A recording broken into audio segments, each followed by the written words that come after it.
Enrique Hill Update. Enrique Hill interviewed by the Daily Dish program.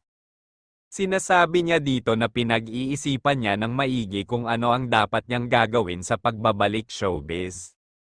Sinasabi niya dito na since pandemic, matagal-tagal din siyang nagpahinga sa showbiz industry, kaya naman sa pagbabalik niya naisip nito na dapat iba naman. Kaya naman heto siya ngayon, actor and producer na ang kanyang ginagampanan at pino-focus. Sinasabi niya dito na mas maganda na isang actor and producer siya para kahit wala siya sa cam ay mananatili pa din siya sa industry. Nababanggit din dito ang status ni Enrique Hill at lakas loob niyang sinasabi sa lahat na single pa din ito at wala siyang kinakarelasyon sa ngayon, but of course hindi pa rin niya sinisirado ang pintuan sa ganyang bagay.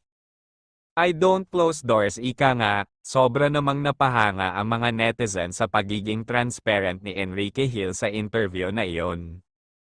Marami ang natanong sa kanya, isa na dito ang relasyon niya sa kanyang ina na si Mommy Bambi, nabanggit din niya na sobrang magaling magluto ang mommy niya, kaya naman he tried also how to do it. Enrique Hill is a very nice guy, sobra itong matulungin lalo na sa kanyang kababayan sa Cebu na nasalanta ng kalamidad, kaya naman, sobrang proud dito ang mga fans at hangad ng mga ito ang maging blessed pa sa kanyang karera.